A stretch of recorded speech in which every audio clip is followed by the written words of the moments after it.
Hello, my name is John Baxter. I'm the Managing Director of Baxter Thompson Associates, and we provide strategicdigitalbusinesspartner.com, a website learning platform to help you enable strategic partnerships in your organization. And that is the very conversation I want to have with you today.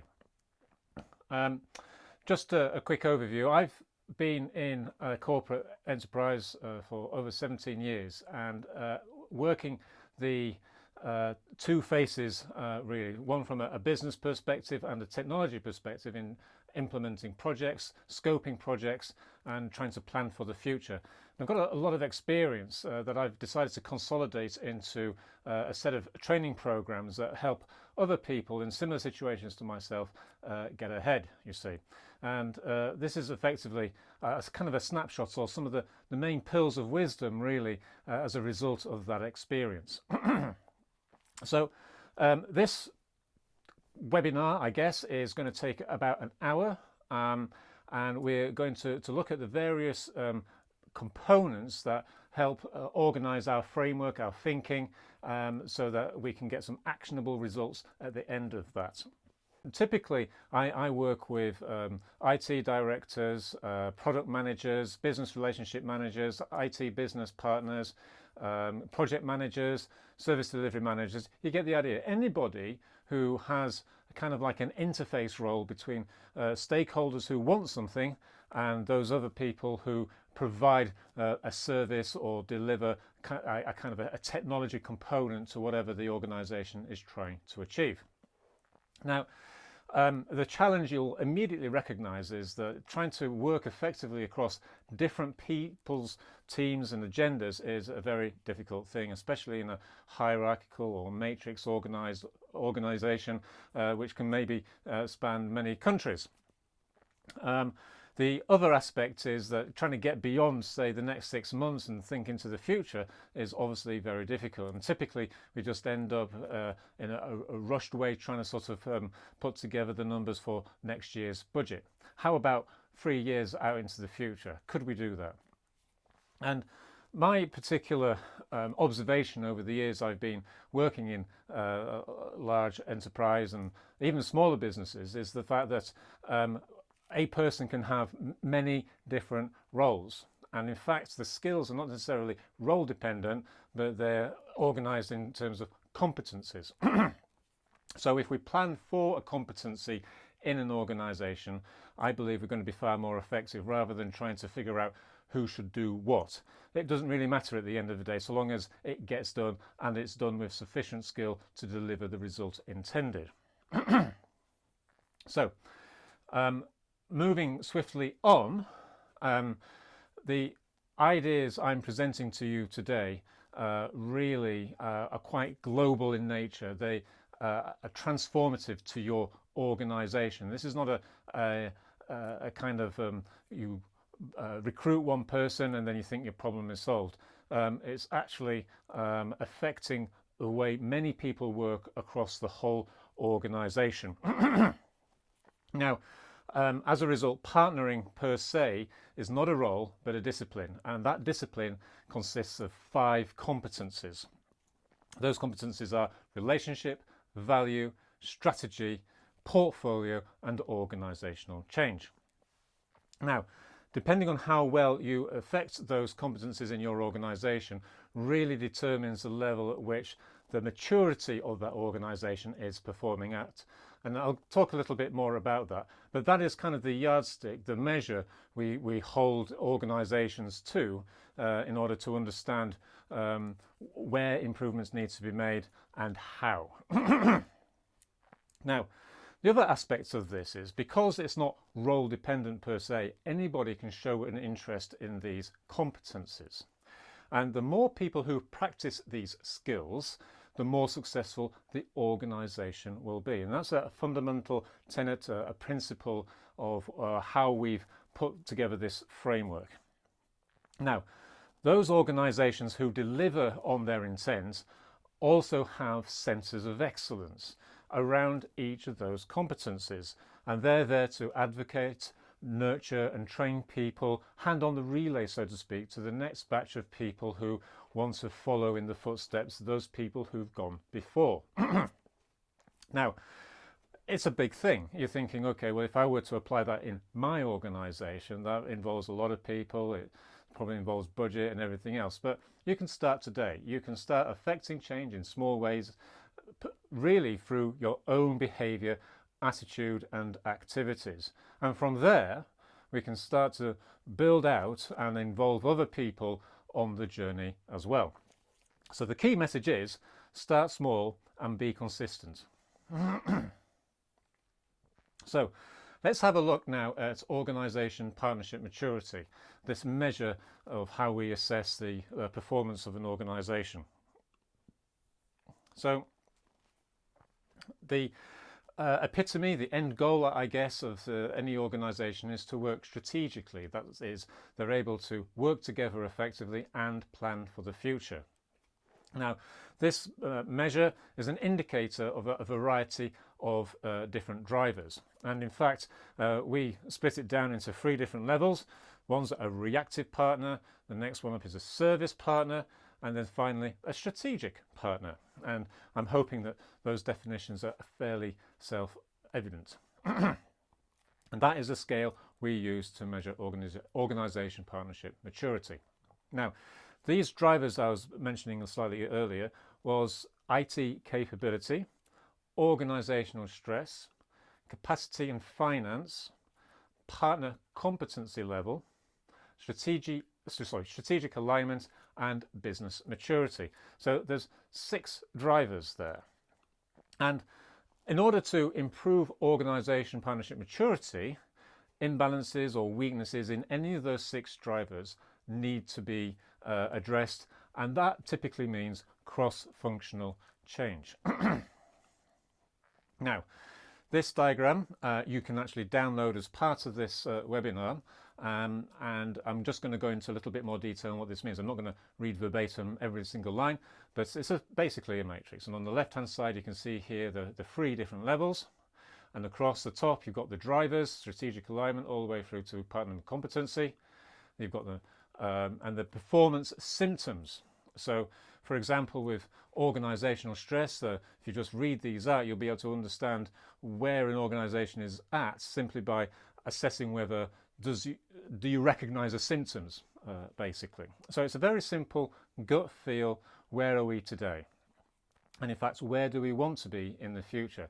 And hold that thought, you see, because whilst in the ideal world we may all want to be, quote unquote, operate at a strategic level, the constraints of the business, the aptitude of the people, or the willingness for people to change may be in a different space. It may well be actually everything is sufficient and orderly at a lower level, or people may be happy being a reactive partner as a particular way of working. So this isn't for everybody. It's very much an end game where other organisations, those organisations which have the best chance of success, typically operate at the strategic partner level. Now, as part of the overview course I provide, we do these exercises for the team of people who I work with, and this is very much something that you could do by yourself with your team with the downloaded templates that are also provided as part of this webinar. So I'm not going to go into much detail here, but the point is you pick a function, a department, a business unit, and typically in the scenarios that I find people working in, they represent or work with closely another department. And really it's just an assessment of how the relationship is with them and how the engagement is, you see. And you use the matrix that I've provided on the previous slide to kind of give a judgment on that. And it gives you a very quick gut feel, where are we? So it takes about an hour to discuss and work through with your colleagues, but the conversation is the valuable bit, because then you can start to see, well, one part of the organisation is working at a lower level to, say, another part of the organisation. Do we need to vary our approach? Is it a one-size-fits-all? What works in that part of the organisation, whereas what doesn't work in that other part of the organisation? You get the idea. Now, the partnership thing that I talk about a lot is really building on other, how can I say, skills and domains that exist already. So I think Gartner, they talk about the different tiers within an IT organization, the plan, build, and run, for example. I may get the terminology wrong, but you get the idea. Typically, you can break down almost on a conveyor belt the inception of ideas through to service delivery. So I've broken it down into 3 steps. You've got the initiative phase, the project phase, and the service phase. And the transition point from one to the other at this particular point is denoted by a business case. Slightly further downstream, you have then a service handover.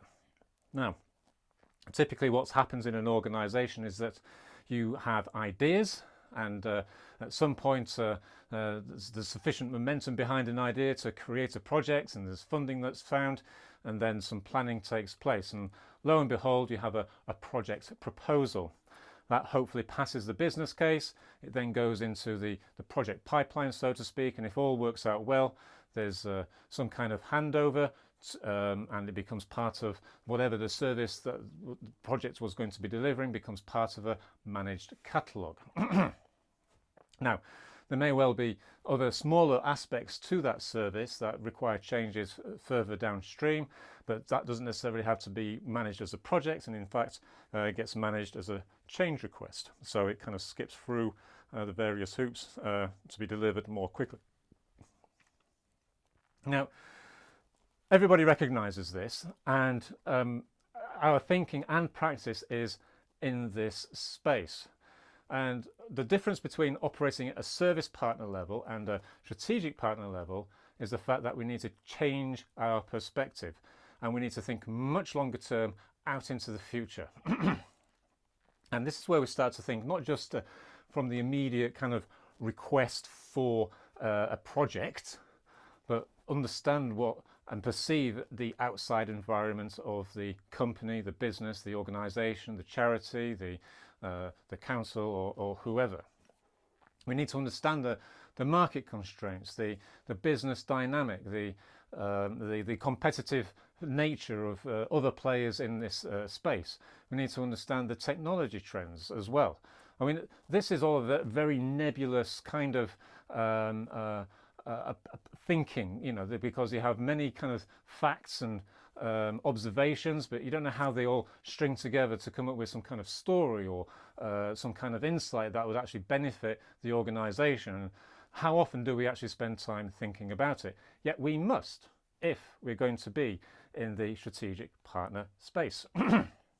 So at one level, it's quite easy to kind of sort of put the ruler over the organisation and understand what the business currently does today. Does it do it well? Is it working in a kind of a green status, or is it not working well? Does it need some form of improvement, or is it working in such a bad way that immediately drastic action needs to be taken? You know, some kind of red status. And each of these business functions, capabilities, or major processes could be assessed and said, okay, well, you know, we can make some changes here for the overall operational performance, right? Now then, at the other end of the spectrum, we don't have that. We have a blank sheet of paper, and we ask the question, what if? You know, we don't constrain our thinking to what we're currently doing today, but what we could potentially do.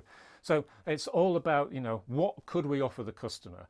What value propositions are out there that may well be incredibly important to our customers? Which customers do we want in the future? What's their profile?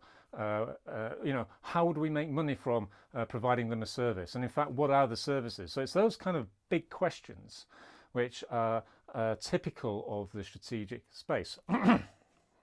Now, obviously, there's the idea of outside thinking, inside thinking, that kind of thing. And it's true. The point is, I see 3 levels of strategy. So on the one hand, you have the enhance, which is improving operational effectiveness. Then you go to the transform level, which is actually swapping out capabilities with new capabilities. And then there's the disrupt strategy, which is just knocking all of the chess pieces off the board and putting new, changing the board. It's not chess anymore, it's drafts or another game entirely. Now, whilst this may be a very nebulous kind of concept and difficult to kind of work out some kind of plan, I think there are some very simple tools actually which help articulate our thinking and help communicate it in a very clear way. So we've all come across the SWOT diagram: strengths, weaknesses, opportunities and threats. It's not really the principle that's obvious, but it's actually the quality of the information that goes on that piece of paper. That then informs what I use as a strategy on a page. If people have come across OKRs, it's something similar, but we also include activities as well for a variety of reasons. And then that produces our roadmap, which then already has scheduled ideas which are worth investigating. So remember the ideas we had here? Well, the ideas happen much earlier upstream, cognizant of the broader environment, and they've been sorted, rationalized, investigated, prototyped to the point at which you now have a clear understanding, sort of 18 months out, what needs to be pulled down from the tree next and then consumed into some kind of project delivery mechanism, knowing full well that there's a high chance that these will be successful. Rather than kind of sticking the tail on the donkey in that game, it's hit and miss, basically. Now, there are different types of strategy. Working as a reactive partner is a strategy. You never do not have a strategy, and it may well be, well, we'll just turn up to work today, process our emails, and that is the way we're going to deliver a result. Fine, but there may well be better, different options out there that give better outcomes. On the other hand, you can have a high risk strategy, which looks at the blank sheet of paper approach. But the point is, we're here to help decision makers make an informed choice, and that's typically based on risk. So whilst at the low end of the schedule you have these reactive approaches, which are just maybe looking at the what exists today and tweaking a little bit the small things that may be going wrong and solving issues, you could in fact say, well, the alternative could be something completely different. And now you're empowering the decision makers to choose and understand the impact it has on the organization. So is it going to be high risk? Is it going to be low risk? Is it going to be something that we need to plan for way into the future, or is it something we can do today? So here we are operating in the strategic space, and we have options open to us. We recognize where we are today, what could be done differently in the future. Now, the space we are typically operating at is service maturity, and if you were to do that little exercise I mentioned earlier, you'd find that in an organization, on average, the most common way of working would be at the service partner maturity level.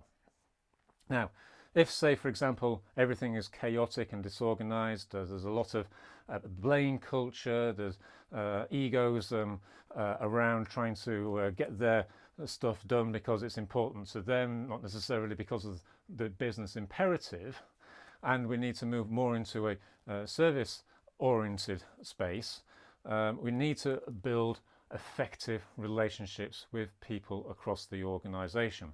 We also need to demonstrate value, you see. And this is what the 2 competences listed here is all about. It's about relationships, it's about value, it's about getting that bridge constructed so the traffic of information can flow freely and effectively in the first place. And then secondly, it's demonstrating your contribution to the outcomes that are important to the business, and that is what value management is all about. Phase 2, on the other hand, is working more towards the strategic partner space. And here we focus a lot on 3 competencies: strategy, portfolio, and organisational change. And what you're getting for your money here is being able to demonstrate direction and alignment with your peers in the rest of the organisation, being able to plan for the future. And with portfolio, you're looking at different options. So you're populating your roadmap with options which need to be considered, and you can evaluate those options based on the potential risk-reward basis. And finally, because of the level of change that some of these ideas in your portfolio will be bringing to the organisation, you're going to have to understand how people react to this and how best to motivate them in order that they come on the journey with you. And that is all about effective execution, bringing change into the organisation so that change actually becomes part of the way people work on an ongoing basis. So fundamentally, these 5 competencies come together to help you deliver the strategic partnership discipline in your organisation. So your organisation no doubt will want to improve. It typically has some kind of competitive agenda, and it's typically focused on the customer. And what better way is to have a clear vision of where your operating manifesto is. Are you going to be working as a service partner where you do things well today, or are you going to be getting new, different business and delivering better things in the future? If so, you now know what kind of competencies you need in order to make that a reality.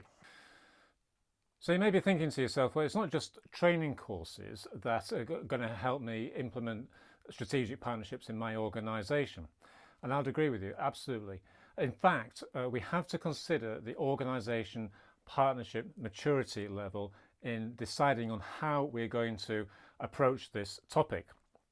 So whether you think the organisation is working at a reactive, service or strategic partner level, you're going to vary the type of activities and interventions you're going to be making to make sure you achieve this outcome.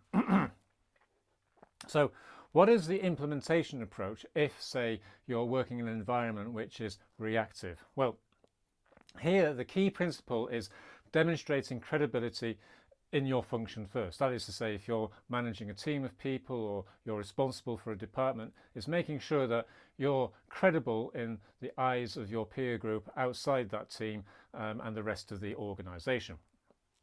So as I said at the beginning, we're starting small but being consistent, and really the projects that you're going to be doing are going to have 2 best practices. One is going to be measuring the value throughout its life cycle of the project, and secondly, it's going to be about continuous improvement. Now, making sure that you are affecting change is really about these 2 things, measuring value and being about continuous improvement. Now, when you've chosen your specific project that is going to be focusing on those 2 things, you've got to be sure that it's responding to a specific customer need or internal need that everybody can buy into. So as a result of that, you're more likely to demonstrate to them the relevance and the context and how it affects them. Now, part of the structure of your project is making sure that you can actually deliver something quickly. As a result of this, it's not just about doing something, but it's also leveraging the outcome of that project and publicizing it. People tend to only remember the good things, sorry, the bad things rather than the good things. So you have to work harder to help them understand that this particular project was successful, it met your needs, and we did it. Therefore, there's credibility there. The other messages you need to include are cross-functional teamwork. We did this because we worked together as a team, and it was also the application of best practice. And those two key messages are important because it is a team effort. It's not some lone hero trying to save the day. It's all about everybody pulling together in the same direction and delivering something which is going to benefit the majority or those people who can get those benefits the most. Now, in any particular change endeavour or continuous improvement project, you're going to encounter resistance. And my experience has been you've got to be persistent. In one particular example, it took me 6 months just to reduce the laptop's lead time delivery from 13 weeks to 2. 6 months, and that was working across several departments, 20 people. So just the coordination and dealing with the bureaucracy. But if I gave up after month 1, I would not have achieved the result. It was only by continuously hacking away at it that we were able to bring together these people and focus on the goal. Now, if one way doesn't work, try another. Just because you meet the first obstacle, it doesn't mean that it's a no. It's a completely ridiculous idea. If we know what the outcome we're trying to achieve, the value that it's going to bring, it's worthwhile, then there should be sufficient motivation to break down the issues into its component parts and get rid of them one by one. And if it doesn't work the first way, well, that's a lesson learned. And I find that a failure is one thing. It's many failures before you get the successful outcome that you're trying to achieve. And as a consequence, you get the outcome, but once you've got there, it's then taking the lessons learned from the previous exercise and building them into the next continuous improvement project.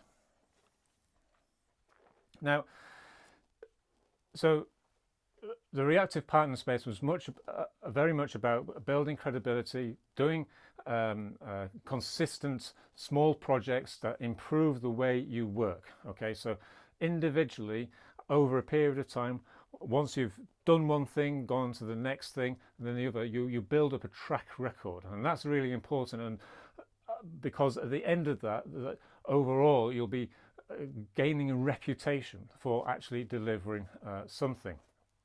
Now, those improvements should start to change direction slowly as the organisation onto a better track. And the kind of continuous improvement projects you'll be doing will be to instill some of the best practices and behaviours that you'd expect to see at a service partner level.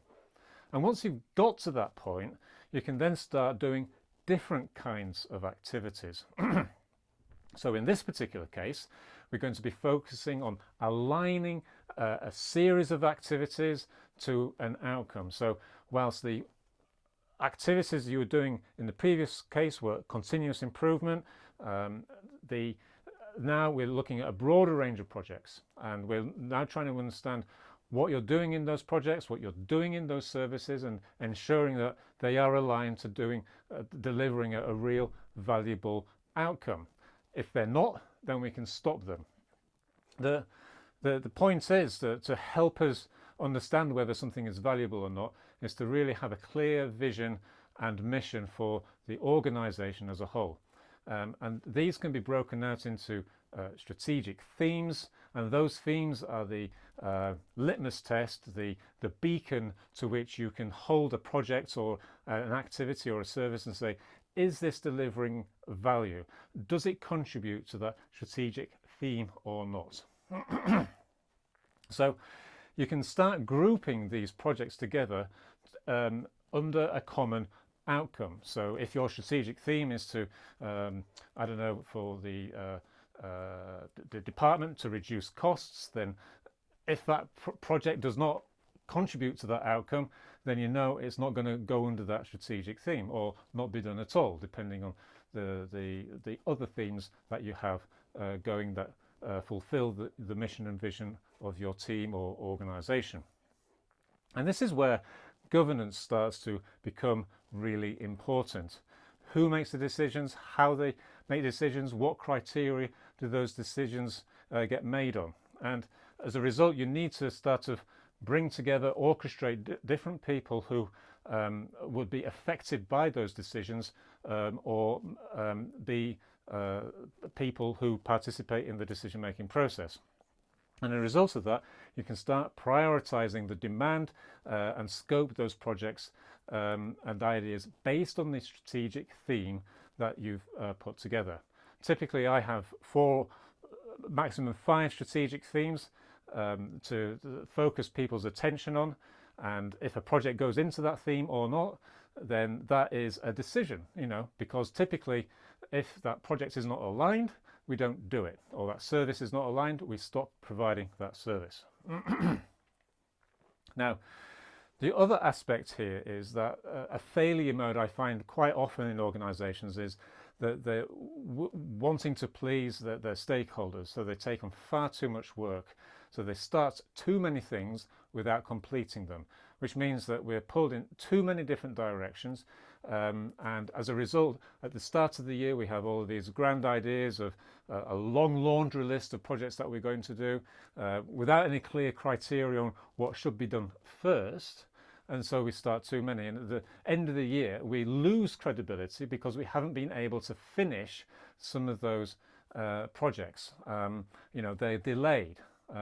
Or the resources aren't in the right place, and quite often we're just not limiting the throughput of the work to the bottlenecks within our organization. So a simple case, it may well be that there aren't enough systems administration people to deliver some of the changes on the firewall or whatever, and that is a bottleneck. And the problem is there's too much work coming through. Now either we increase the number of sysadmin people, or we reduce the amount of work, or starting upstream that places demands later on in the project life cycle. In addition, we also have the habit of once something is started from a project's value contribution perspective, we don't check whether it is actually delivering the results intended at specific phases during the life cycle of the project. We just assume that by the time we get to the end, that those outcomes will be achieved. This is a fallacy. In fact, we could determine far sooner whether those projects are actually delivering value or not by the way we construct those projects and scope them to deliver benefits early. And these are the key tests to whether we're on track or not. If they're not on track, then we're in a position to say, do we bin the project? Do we do something else? Can we bring something in instead that will deliver a higher contribution than what we're finding the results so far on this project before us? Now, a lot of this is managing the expectations on what can be done in terms of capacity and throughput, what should be done in terms of outcomes and value, and whether something should be started or stopped based on its performance so far to date.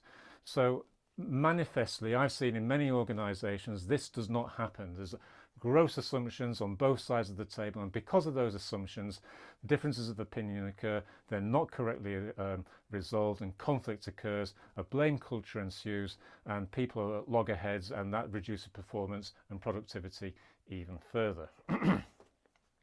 So changing subject slightly, I strongly suggest that amongst your many themes that you have to contribute to your goals at the end of the day, one of them is continuous improvement.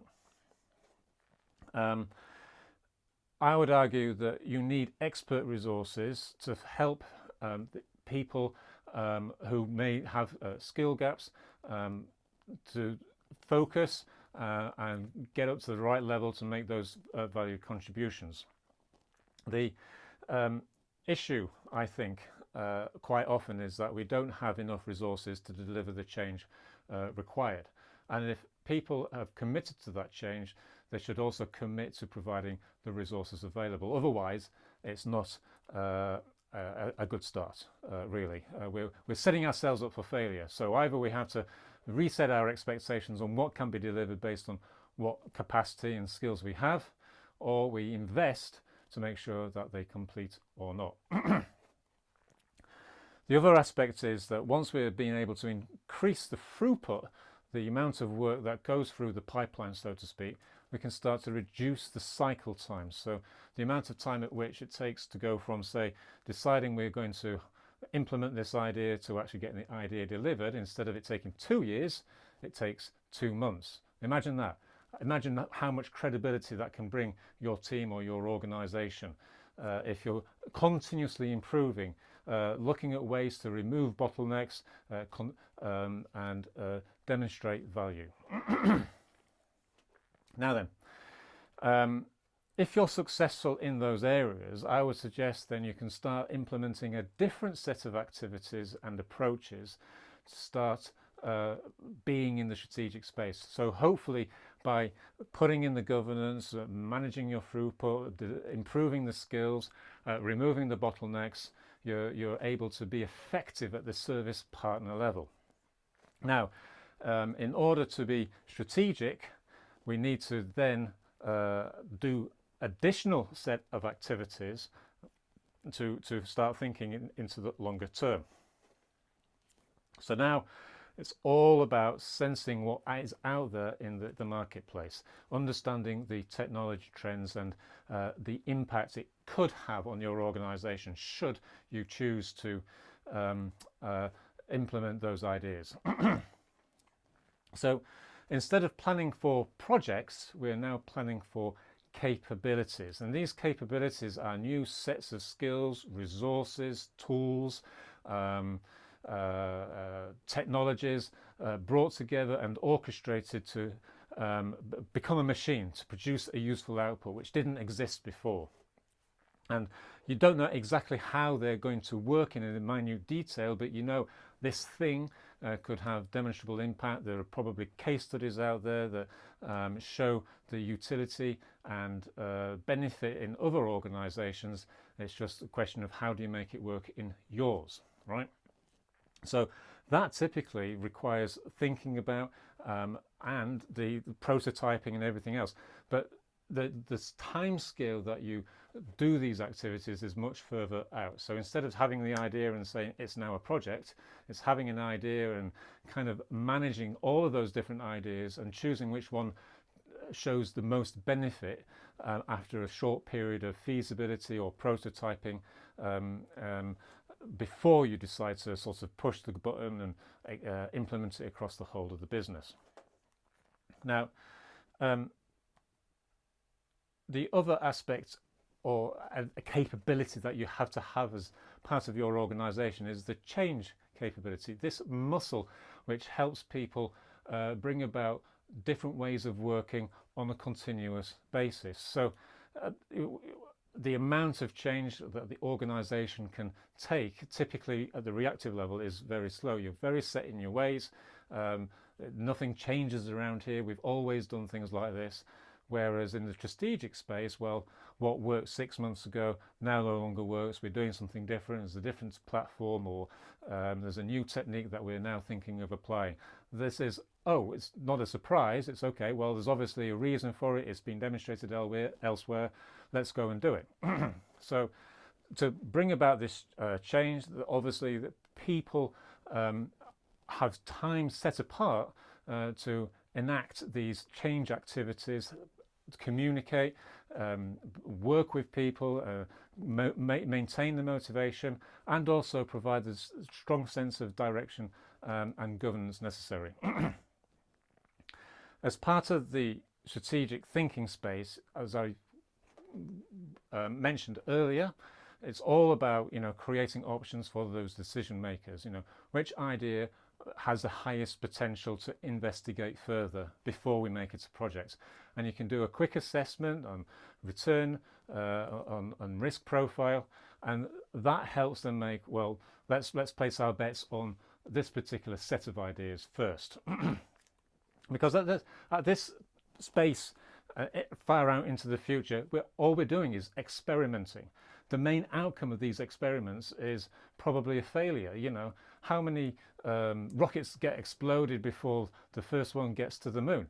You know, so the failure is a lesson learned, especially in this experimentation phase.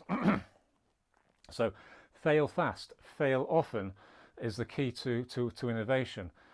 So it's a very uncomfortable admission almost that people are going to be spending money knowing that, well, actually there's not going to be a dramatic immediate improvement in the way we do things, or it's going to prove transformative. This is really proving the fact that we now know not what to do rather than what we should be doing. So the amount of budget you put into this space, the experimentation, really needs to be clarified and agreed. And in most organisations I see that it just doesn't appear. So it's no wonder even though we may aspire to be innovative and it may be on our strapline as a marketing approach, in reality the harsh facts are that we don't have the time, we don't have the resources to experiment, prototype, do the research necessary and plan sufficiently far into the future. In addition, being strategic, I think, lends very much towards centres of excellence. And I don't see this in many organisations. Although people use the term, how I see it in practice is very different. The fundamental kernel of the idea is that one person can be nominated as the leader for a competency, and their job is to make sure that people understand what it is, how it helps them further the goals of the organisation, where the skills are, who's available to enact those skills when the time comes and when it's necessary to do something, and also provide the training, the coaching necessary, and then bring in external facilitators to help the team or whoever's needed to become better at those skills. That leader is there to coordinate with other people who are nominated leaders of other centres of excellence to bring together the portfolio of skills necessary in the organisation to become strategic partners.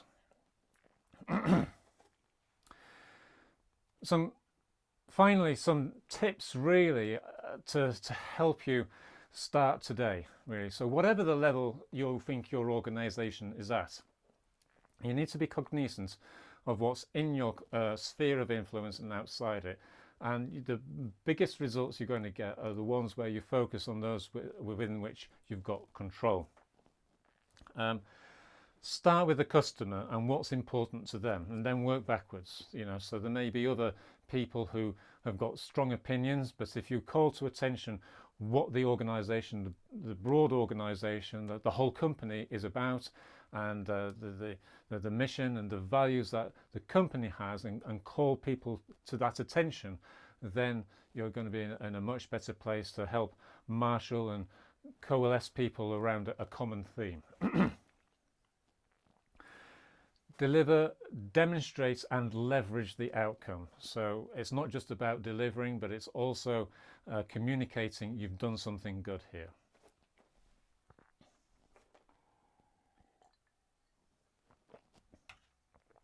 The other thing I've discovered is that people get distracted very quickly by other people's requests, and you know, I found that you have to manage your time ruthlessly. So whatever your role is, you probably have set objectives, and you've got to really focus on whether those activities that you're doing contribute to those objectives or not. And you have to set expectations very clearly with your peers on what you can and cannot do. I found using timesheets as a good measure because it tells me how much time I have been spending in certain areas and where I need to rebalance the schedule into the future. So you'll notice there's some initials at the end of some of these statements. VM stands for value management, RM stands for relationship management, and SM the strategy management. Now, obviously those are the 3 competencies, and I speak in much more detail in the courses for those competencies about these specific tools and approaches. So for example, if you're trying to elicit how you can improve the relationship with your key stakeholders, I use something called the expectations gap worksheet, which is not so much about what you should be delivering, but how the communication style, how you work together has an impact on the quality of the work. Coming up with a plan, I wax lyrical about strategy on a page, and that's in the strategy management module. And then finally, changing the perception of your peers can be done very easily by providing an insight on a page. A blog, 600 words, the impact of a technology trend for a specific group of stakeholders in your organization can make a huge difference. Practice consistently over a period of time. Maybe you do one blog per, I don't know, a month. So by the end of the year, you've got 12. And if you distribute it to those people with that relevant message, then those people will begin to see you as an authority. And instead of sort of speaking to somebody outside the organization, they'll speak to you first. And that's the point. So here is the strategic partner value model, you know, the structure and what you get as a result of applying the tools and techniques in these competencies.